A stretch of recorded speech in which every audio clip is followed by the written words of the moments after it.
Hi everyone, आप सभी को नवरात्रि की ढेर सारी शुभकामनाएं।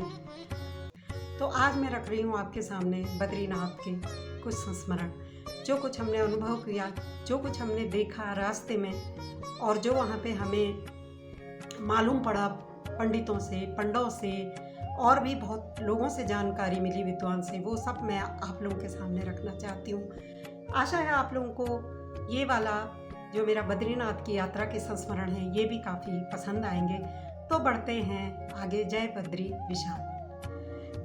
हम लोग केदारनाथ से जब आए थे तो हम लोग पहुँचे थे ऊखीमठ रात 12 बजे पहुँचे थे और बड़ी मुश्किल से हमको एक होटल मिल गया था। होटल बहुत अच्छा था, तो वहाँ पे हम लोगों ने नाइट स्टे किया और हम लोगों को निकलना था बद्रीनाथ के लिए। तो बद्रीनाथ के निकलने से पहले हम लोगों ने वहाँ पे ऊखीमठ में जो मंदिर है ओमकारेश्वर मंदिर, ओमकारेश्वर महादेव के दर्शन किए। केदार के दर्शन के बाद आज हम पहुँचे हैं ओमकारेश्वर मंदिर ऊखीमठ। यह रुद्रप्रयाग जिले में स्थित है। इस मंदिर का निर्माण द्वापर युग में हुआ था। बाबा केदारनाथ और बाबा मद्महेश्वर की शीतकालीन गद्दी भी यहीं पे आ जाती है, जो कि 3 तारीख को चली थी और कल अर्थात 5 तारीख को बाबा केदार की डोली यहाँ पे आएगी, जिसमें जो है उनका भव्य स्वागत होगा और 6 महीने तक यहीं पे उनकी पूजा अर्चना होगी।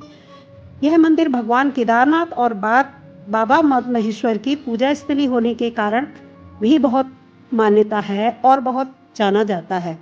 शीतकाल में जब बाबा केदारनाथ के कपाट बंद हो जाते हैं तो जो है यहीं पे आदि जो शंकराचार्य हैं, जो रावल जी हैं, वही इनकी पूजा अर्चना करते हैं।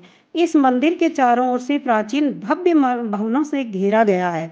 इस मंदिर को लेकर कुछ मान्यताएं और कहानियां भी हैं। एक मान्यता यह है कि शिव भक्त बाणासुर की बेटी उषा और भगवान कृष्ण के पोते अनिरुद्ध की शादी इस स्थान पर हुई थी। आप जब यहाँ पे आएंगे तो इसमें मंडप देख पाएंगे जहाँ पे उनका विवाह हुआ था। इसको देखने भी बहुत सारे लोग आते हैं। राजा मानधाता ने भी यहाँ भगवान शिव की कठोर तपस्या की थी और राजा के तप से भगवान शिव प्रसन्न हुए और यहाँ पर प्रकट हुए थे। यह स्थान वैसे भी बहुत अति प्राचीन होने के कारण और बाबा केदार और बाबा मद्महेश्वर की डोली के कारण भी बहुत प्रसिद्ध है और लोगों में यहाँ पे बहुत अधिक आस्था है, क्योंकि मैंने बहुत छोटी छोटी क्लिप ली थी। उसके बाद जो है हम लोगों को निकलना था बद्री धाम के लिए, बद्रीनाथ के लिए। तो बद्रीनाथ रुद्रप्रयाग हमको रास्ते में पड़ा था, जहाँ पे यह वह स्थान है जहाँ पर अलकनंदा व मंदाकिनी नदियाँ मिलती हैं, यानी कि उनका संगम होता है। यहाँ से केदारनाथ की ओर भी यात्रा जाती है। रुद्रप्रयाग रुद्रनाथ मंदिर व कोटेश्वर महादेव मंदिर के लिए जाना जाता है। उसके बाद आप लोगों को पड़ेगा और छोटे छोटे जो स्थान हैं वो तो मुझे याद नहीं है, जो कुछ स्थान मुझे याद हैं उन्हीं के बारे में मेन मैं बता देती हूँ। कर्णप्रयाग भी आप लोगों को जरूर पड़ेगा यात्रा के दौरान। कर्णप्रयाग में अलकनंदा और पिंडर नदी का संगम है। इसका अपना एक अलग धार्मिक महत्व है। उसके बाद आपको बहुत जगह पीपल कोटी है, शायद पीपल कोटी, वहाँ की एक पिक मेरे पास थी, अगर मिल जाएगी तो मैं वहाँ पे चाय वाय पीने के बाद हम लोगों ने वहाँ पे वो थोड़ा सा फोटोग्राफी की थी। अगर मिल जाएगी तो मैं उसको भी यहाँ पे लगा दूंगी।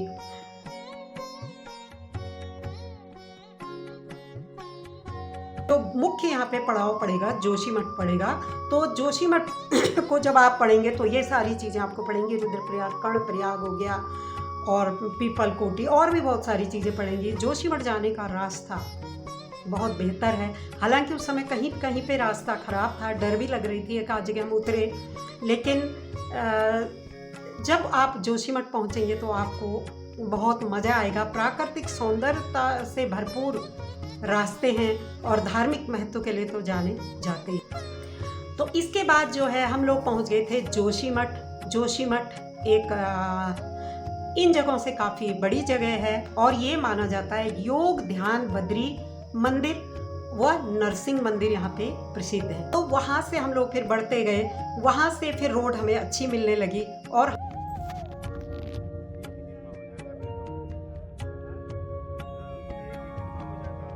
पांडुकेश्वर बहुत अलौकिक जगह है जहाँ पे प्राकृतिक सौंदर्य को कुदरत ने खुले हाथों से बिखेरा है।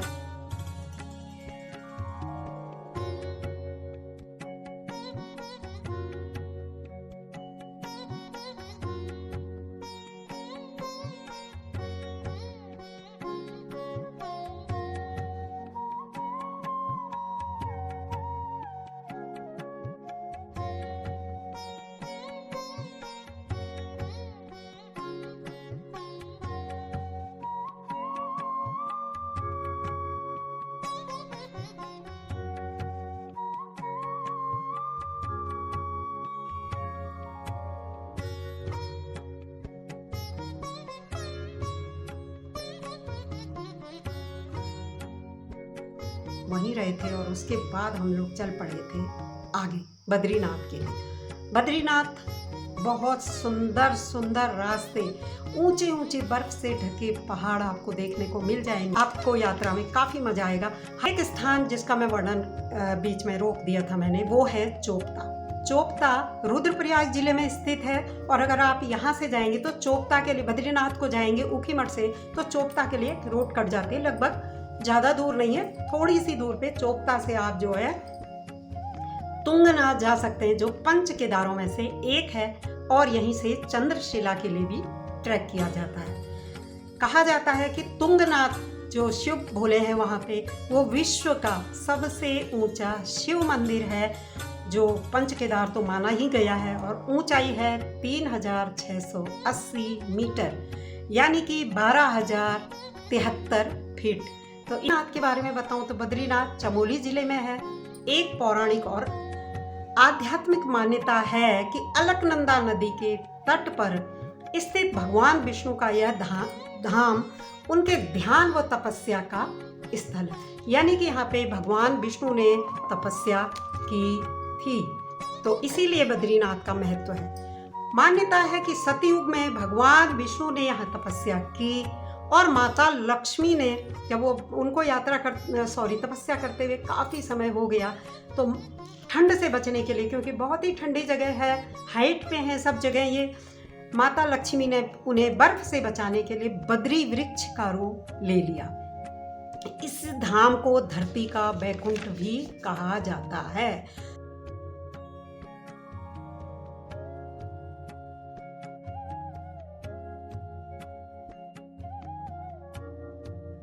बद्री वृक्ष के कारण ही इस स्थान का नाम बद्रीनाथ पड़ा।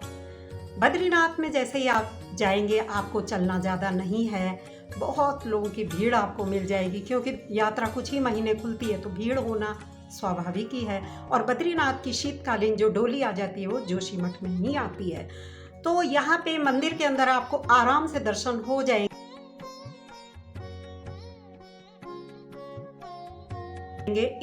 इतना रुकना नहीं पड़ेगा जितना कि केदारनाथ में रुकना पड़ा। तो मंदिर के अंदर स्वयंभू मूर्ति है, स्वयंभू अर्थात स्वयं प्रकट हुई मूर्ति है। बद्री विष्णु भगवान की शालिग्राम पत्थर की एक स्वयंभू चतुर्भुज अर्ध पद्मासन ध्यान मुद्रा वाली मूर्ति की यहाँ पे पूजा की जाती है। इस मूर्ति को शंकराचार्य जी ने नारद कुंड से निकालकर स्थापित किया था। मंदिर परिसर में कुबेर, लक्ष्मी, नारद, उद्धव, नर नारायण की मूर्तियां भी हैं। बद्री धाम का महत्व इसलिए भी बहुत अधिक है कि बद्रीनाथ पहले शिव पार्वती का निवास स्थान माना जाता था, निवास स्थान था, जिसे भगवान विष्णु ने अपने लिए बड़ी युक्ति से मांग लिया और भोले बाबा उनको मना नहीं कर पाए। भोले बाबा तो आप जानते हैं कि किसी की भी चीज़ के लिए भी कभी मना उन्होंने किया ही नहीं है, तो उन्होंने ये स्थान भगवान विष्णु को तपस्या के लिए दे दिया और खुद वो केदारनाथ वो चले गए। तो बद्रीनाथ में कुछ चमत्कारी घटनाएं भी होती हैं। माना जाता है कि इस धाम में कई चमत्कारी घटनाएं जुड़ी हुई हैं। इस धाम से जैसे मंदिर परिसर में कुत्तों का न होना और कुत्तों का न भौंकना, कभी भी वहाँ पे न कोई कुत्ते आते हैं, यानी कि मंदिर तो खुला है, कोई भी जीव जंतु आ सकते हैं, लेकिन वहाँ पे कुत्ते भौंकते नहीं हैं और कुत्तों का भौंकना आज तक किसी ने सुना भी नहीं और कुत्तों का आना भी किसी ने नहीं देखा। इसके पीछे एक मान्यता यह है कि विष्णु भगवान जब यहाँ पे तपस्या कर रहे थे तो उन्होंने ध्यान मग्न होने के कारण कुत्तों को ये श्राप दिया था कि वह यहाँ पे इस परिसर में नहीं भौंक सकेंगे। ये वहाँ पे हमको पता चली जा करके। एक चमत्कारी घटना ये है, तो आज तक किसी ने वहाँ पे कुत्तों को भौंकते हुए नहीं देखा और वास्तव में मैंने भी वहाँ पे ना कोई कुत्ता देखा ना किसी का भौंकना सुना, जबकि धूप आ गई थी, काफ़ी अच्छा मौसम था, काफ़ी रौनक थी और मैंने और चिड़िया पक्षी सभी देखे मंदिर परिसर में, लेकिन कुत्तों का भौंकना और वो किसी ने भी आज तक नहीं देखा। एक और चमत्कारी घटना यहाँ पे मानी जाती है कि यहाँ पे कभी भी शंख नहीं बजाया जाता है। जबकि विष्णु भगवान को शंख अति प्रिय है। आप लोगों को मालूम है उनके हाथ में शंख विराजमान रहता है। तो शंख यहाँ पे इसलिए नहीं बजाया जाता है कि उनकी तपस्या में विघ्न न हो, इसीलिए वहाँ पर शंख नहीं बजाया जाता है। काफ़ी अच्छे से आप दर्शन कर सकते हैं, काफ़ी आराम से आप लोगों को दर्शन करने को मिल जाता है। तो बद्रीनाथ में भगवान विष्णु की स्वयंभू चतुर्भुज शालिग्राम की मूर्ति है जो अर्ध पद्मासन ध्यान मुद्रा में है। अब आते हैं हम ब्रह्म कपाली, जिसके लिए बहुत सारे लोग वहाँ पे दर्शन करने के बाद श्राद्ध करते हैं और श्राद्ध के बाद भी नहा करके दर्शन करते हैं।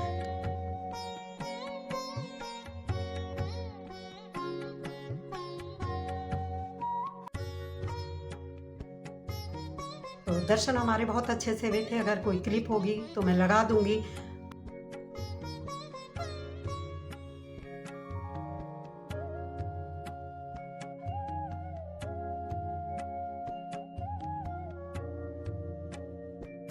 अब ब्रह्म कपाली में श्राद्ध तो पितरों की मुक्ति के लिए किए जाने वाले कर्म तर्पण वो भोज पिंडदान को उचित रीति से यहाँ पे नदी के किनारे किया जाता है।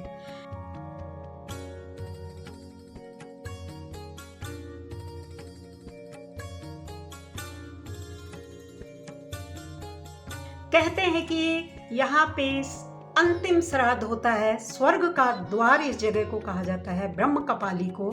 और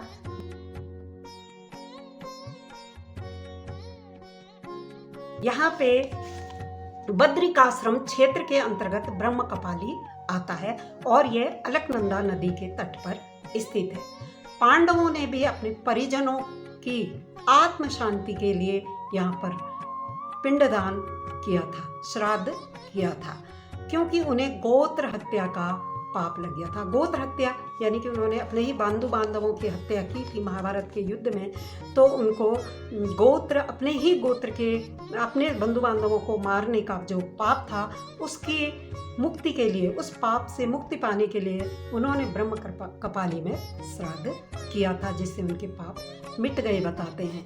यह आखिरी श्राद्ध माना जाता है। इसके बाद भी किसी भी तरह का पिंडदान व श्राद्ध कर्म नहीं किया जाता है। उसके बाद जो पंडित थे वो हमसे बोल रहे थे कि अब आप अपने पितरों को पृथ्वी या मृत्युलोक में नहीं बुलाइएगा, क्योंकि आपने सीधे यहाँ पे स्वर्ग का द्वार है, वहाँ पे भी श्राद्ध कर्म होता है, जहाँ से एक गुफा सी बनी हुई है, तो यहाँ पे कर दिया है। यानी कि आपने अपने पितर स्वर्ग भेज दिए, अब आप इस मृत्युलोक में उनको नहीं बुलाइएगा। ये जो मान्यता है, पौराणिक धार्मिक मान्यता, यही वहाँ पे करके लोग जो नहीं कर पाते हैं वो लोग उसके बाद कोई भी किसी भी तरह का श्राद्ध पिंडदान नहीं करते हैं।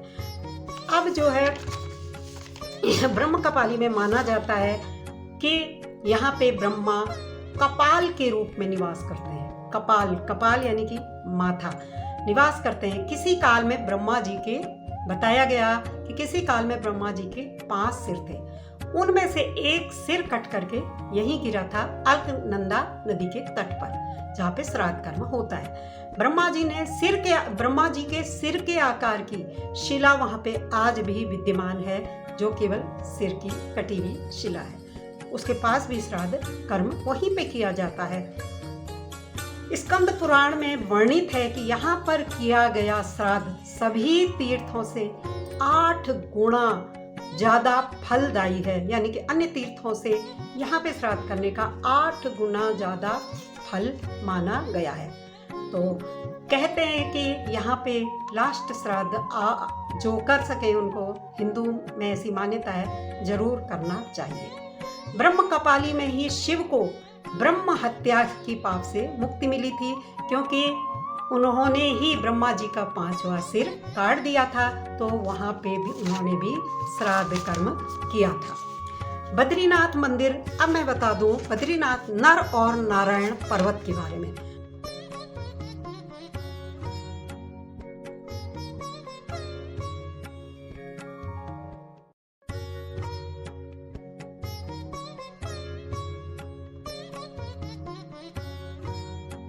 बद्रीनाथ जो है बीच में स्थित है एक तरफ नर पर्वत है और नारायण पर्वत पे बद्रीनाथ का बद्री विशाल मंदिर स्थित है,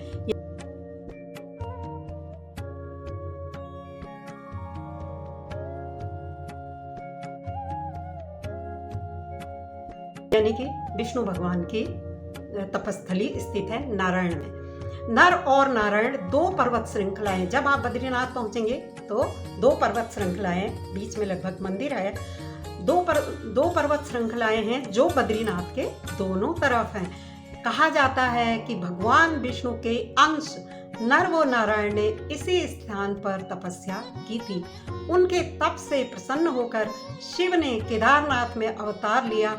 बद्रीनाथ मंदिर को जो नर और नारायण पर्वत शेषनाग के फन के समान घेरे हुए हैं, यानी कि नर और नारायण पर्वत लगभग इस आकार के हैं और बीच में मंदिर है, बीच में ये नदी बहती है और बीच में जो है अलकनंदा नदी है। यहाँ पे मंदाकिनी नदी नहीं है, अलकनंदा नदी है।